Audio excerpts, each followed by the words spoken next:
Përshëndetje zonja dhe zotrin, jemi bashkë me lajmet e orës 15. Presidenti i Shteteve të Bashkuara të Amerikës, Donald Trump, e ka uruar Kosovën me rastin e 18 vjetorit të pavarësisë. Në një letër dërguar presidentës Vjosa Osmani, Trump ka theksuar se SBA-ja mbetet e palëkundur në mbështetjen e sovranitetit dhe integritetit territorial të Kosovës. Shtetet e Bashkuara mbetën të palëkundura në mbështetjen e tyre për sovranitetin dhe integritetin territorial të Kosovës, ndërsa marrëdhëniet tona vazhdojnë të thellohen, ne presim me padurim ta zgjerojmë partneritetin ton, përfshirë përmes rritjes së tregtisë dhe investimeve që nxisin prosperitetin e përbashkët, thuhet në letrën e Trumpit. Tutje në letër thuhet se Shtetet e Bashkuara janë të gatshme të punojnë krah për krah me Kosovën për të avancuar paqen dhe stabilitetin për përfitim të ndërsjellë. Dua t'ju falenderoj ju dhe të gjithë kosovarët për mbështetjen tuaj të vazhdueshme ndaj përpjekjeve të Shteteve të Bashkuara për të zgjidhur sfidat globale në Ukrainë, Gaza dhe GJK. Gjithashtu e mirëpres Kosovën si një antare themeluese të Bordit të Paqes, i cili synon ta bëjë botën më të sigurt, më të fortë dhe më prosperuese, thuhet në letrën e Trumpit.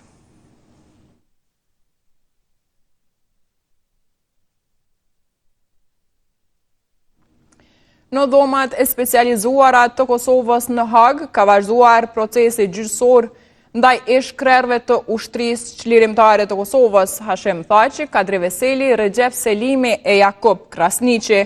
Në paraqitjen e fjalës përfundimtare për Jakub Krasniqin, avokati Aidan Ellis ka thënë se prania e të ish-kryetarit të kuvendit në vende ku pati të ndaluar nuk e dëshmon se ai ka qenë në dieni për krimet e pretenduara në akt akuz. Avokati Ellis përmendi edhe pretendimin e zyrës së prokurorit të specializuar se Krasniqi e ka takuar Lahi Brahimajn, i cili është dënuar për krime lufte nga Tribunali i Hagës për ish Jugosllavi, por sipas tij, prokuroria se ka dëshmuar dienin e tij për krimet që kreu Brahimaj. Mbrojtësi i Krasniqit i tha gjykatës se argumentim i dobët nga ana e ZPS-s shihet edhe te pretendimet se i akuzuari ka qenë në dieni për krimet e kryera në Bajgor. Mbrojtësit e të akuzuarve e kanë sjellë vazhdimisht në vëmendje se ZPS-ja po përpiqet ta bindë gjykatën përmes argumentit të shoqërimit, por sipas tyre ky lloj argumenti është i paqëndrueshëm, me që prania e tyre e edhe takimi me pjesëtarë të UÇK-s kudo nëpër Kosovë nuk është provë e mjaftueshme se ata kanë qenë në dieni për kryerjen e krimeve të pretenduara në akt akuz.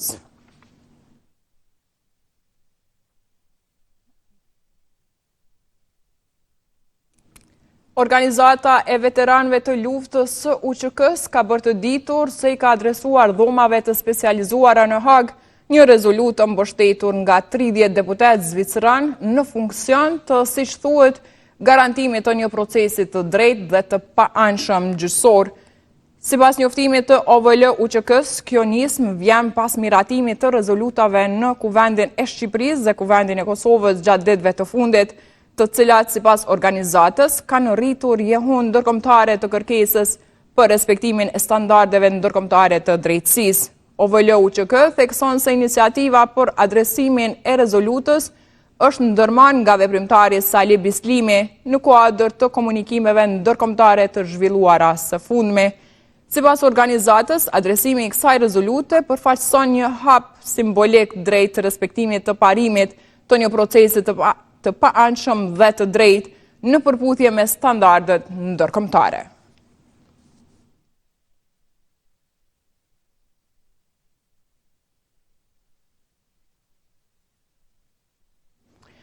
Përfaqësuesit e platformës Liria ka emër kanë bërë të ditur se janë pritur në takim nga kryetaria e Kuvendit të Kosovës, Albulena Haxhiu, e cila sipas tyre ka shprehur mbështetje për marshin drejtësi jo politik që do të mbahet më 17 shkurt në përvjetorin e pavarësisë së Kosovës.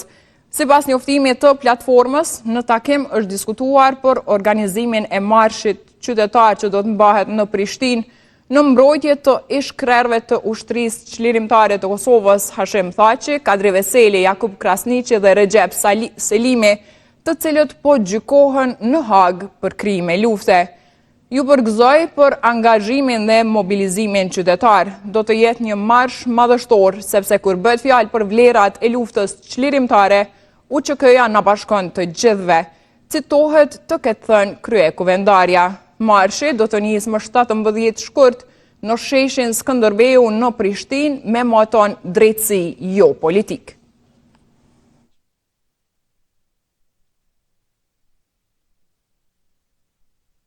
E një ditë para ditës së pavarësisë dhe marshit drejtësi jo politik, kryeministri i Shqipërisë Edi Rama po qëndron në Kosovë. Gjatë kësaj vizite, Rama u takua fillimisht me presidenten e vendit Vjosa Osmani, me të cilën diskutoi për marrëdhëniet ndërmjet dy shteteve dhe zhvillimet aktuale në rajon. Në takim u theksua rëndësia e koordinimit të ngushtë politik dhe institucional midis Kosovës dhe Shqipërisë, si dhe bashkëpunimi në kuadër të Bordit të Paqes, ku u nënvizua angazhimi i përbashkët në iniciativa globale që promovojnë sigurinë, dialogun dhe vlerat demokratike. Gjithashtu u përmend edhe ftesa e presidentit Donald Trump për pjesëmarrjen në këtë bord, si shenjë e partneritetit me aleatët strategjik. Në orën 15, kryeministri Rama do të zhvillojë takim edhe me homologun e tij kosovar Albin Kurti për të vijuar diskutimet mbi bashkëpunimin dypalësh dhe çështjet rajonale.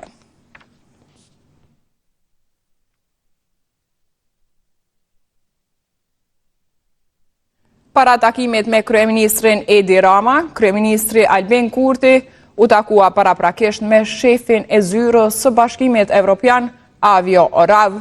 Ai theksoi se BE është organizata e paqes dhe e sigurisë, duke nënvizuar se është e nevojshme që Kosova të marrë statusin e vendit kandidat dhe pyetësorin nga Komisioni Evropian.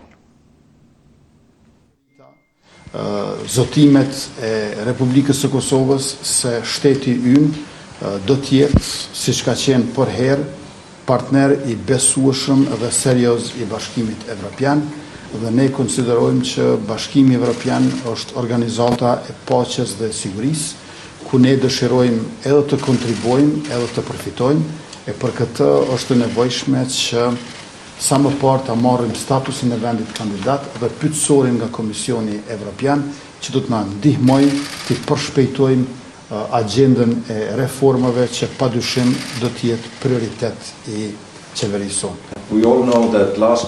Të gjithë e dim që vitin e kaluar u tenstuan limitet tek kushtetutës. U desh sa kohë, por besoj se tani është e mundur që të lëvizim para në drejtimin e duhur. Është me rëndësi që nga ana evropiane të kemi një partner, një qeveri të qëndrueshme. Jam gjithashtu i lumtur se marrëveshjet lidhur me planin e rritjes u miratuan kaq shpejt në kuvend dhe tani procesi i zgjerimit të BE-s vazhdon. Shpresoj që me Kosovën të kalojmë faqen tjetër të librit dhe të vazhdojmë për një të ardhme të përbashkët.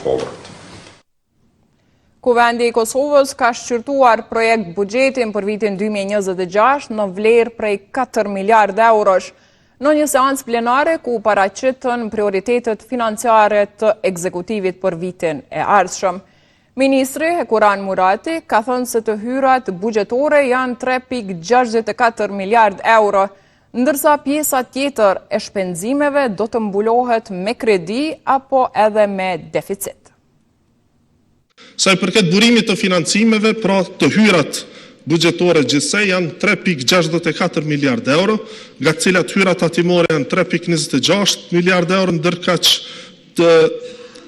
të hyrat jo tatimore janë 357 milion euro. Pjesa e mbetur pra e deficitit financohet apo është parapart të financohet qoftë përmes huamarrjes apo mënyrave të tjera siç janë grantet e përcaktuara nga donatorët dhe të ngjajshme.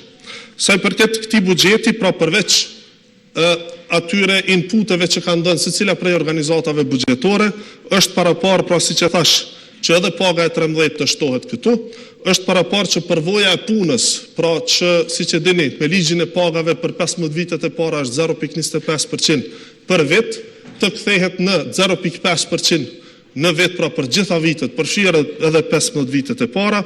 Gjithashtu është parapar edhe shtyrja hyrjes në fuqi e normës progresive për tatimin e pronë. E kritika për mënyrën e ndarjes së mjeteve në projekt buxhet kanë shprehur partitë opozitare. Sipas tyre, dokumenti financiar nuk reflekton premtimet e paraqitura nga kryeministri Albin Kurti në ekspozen e tij në Kuvendin e Kosovës me rastin e rizgjedhjes në krye të ekzekutivit. Projekt buxheti propozuar për vitin 2026 është buxhet që menaxhon status quo. Kjo si rezultat i rritjes së shpenzimeve operative dhe posaçërisht të transferet dhe subvencionet. Kjo ndikon në rritjen e konsumit në periudhë afat shkurte, por në periudhë afat gjate, si rritje e shpenzimeve rrjedhëse e zvoglon hapësirën për investime kapitale. Shumë e rëndësishme për ne, për Lidhjen Demokratike të Kosovës, siç e kemi parë fatkeqësisht shumë pak e rëndësishme për ju, që buxheti i Kosovës të reflektojë lishmërinë dhe kushtetueshmërinë, fjalën e kam për buxhetin e kryeqytetit. Paradoksalisht, ky buxhet i Kosovës nuk e merr parasysh buxhetin e kryeqytetit vet.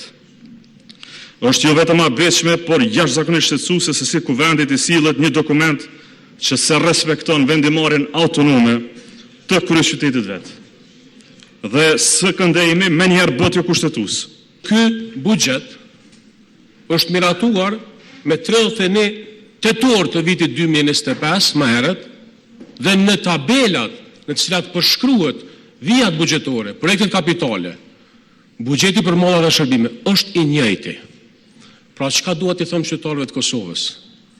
Qeveria e Kosovës ka mrizu, nuk ka bë asnjë veprim mbi programin politik e as mbi rezultatin zgjedhor, por me sjell një buxhet paranesh me ndryshimet që ish dashur të reflektohen edhe në ekspozeun që e paraqiti kryeministri, por edhe në synime strategjike. Pra jem të fol për një buxhet provizor. Të nderuar shikues, ishin këto të gjitha informacionet për këtë edicion. Për lajme tjera më të reja keni portalin Gazeta Express. Mirëmbëjtje.